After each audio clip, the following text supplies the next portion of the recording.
Assalamualaikum warahmatullahi wabarakatuh. Saya Salsabila Hasna dari kelas K Prodi Ilmu Komunikasi ingin menjelaskan tentang sistem pemilu mata kuliah Sistem Politik Indonesia.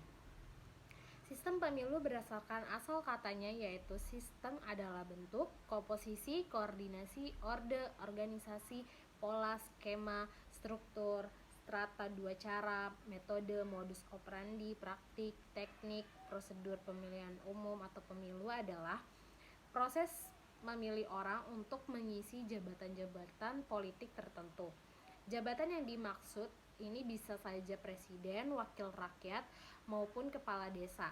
Jika kita gabungkan, maka kita akan menemukan pengertian dari sistem pemilihan umum, yakni metode atau cara dalam memilih seseorang untuk mengisi jabatan politik yang diinginkan. Menurut Muhammad Kusnardi dan Harmaili Ibrahim, terdapat dua sistem pemilu, yakni sistem pemilihan mekanis dan sistem pemilihan organis.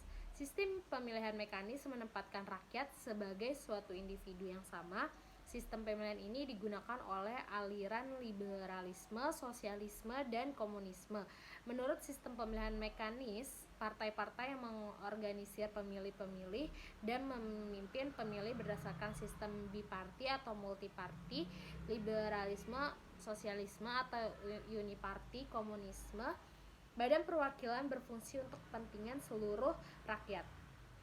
Sistem pemilihan mekanis dapat dilaksanakan dengan dua cara, yakni sistem distrik atau mayoritas atau single member constituency dan sistem proporsional. Sedangkan sistem pemilihan organis menempatkan rakyat sebagai sejumlah individu yang hidup bersama dalam berbagai macam persekutuan hidup berdasarkan genealogis, rumah tangga, keluarga.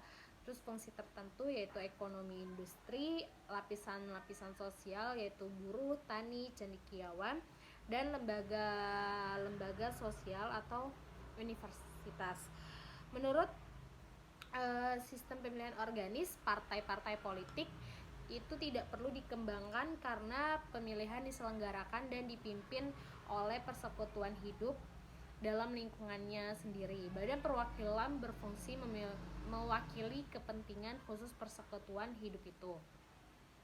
Sesuai teori demokrasi klasik, pemilu adalah sebuah transmission of wealth, sehingga kekuasaan yang berasal dari rakyat bisa bergeser menjadi kekuasaan negara yang kemudian berubah bentuk menjadi wewenang pemerintah untuk melaksanakan pemerintahan dan memimpin rakyat.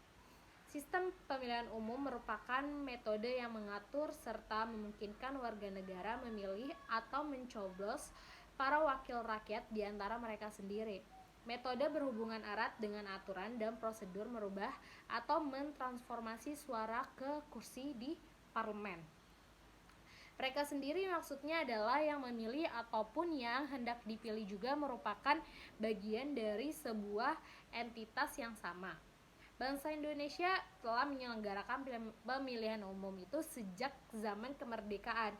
Semua pemilihan umum itu tidak diselenggarakan dalam kondisi yang vakum, tetapi berlangsung di dalam lingkungan yang turut menentukan hasil pemilihan umum tersebut. Dari pemilu yang telah diselenggarakan juga dapat diketahui adanya usaha untuk menemukan sistem pemilihan umum yang sesuai untuk diterapkan di Indonesia.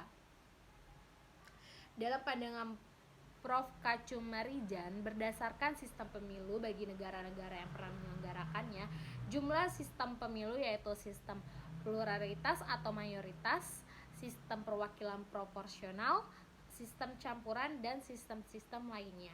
Sekian dari saya, kurang lebihnya mohon maaf apabila ada salah kata. Wassalamualaikum warahmatullahi wabarakatuh.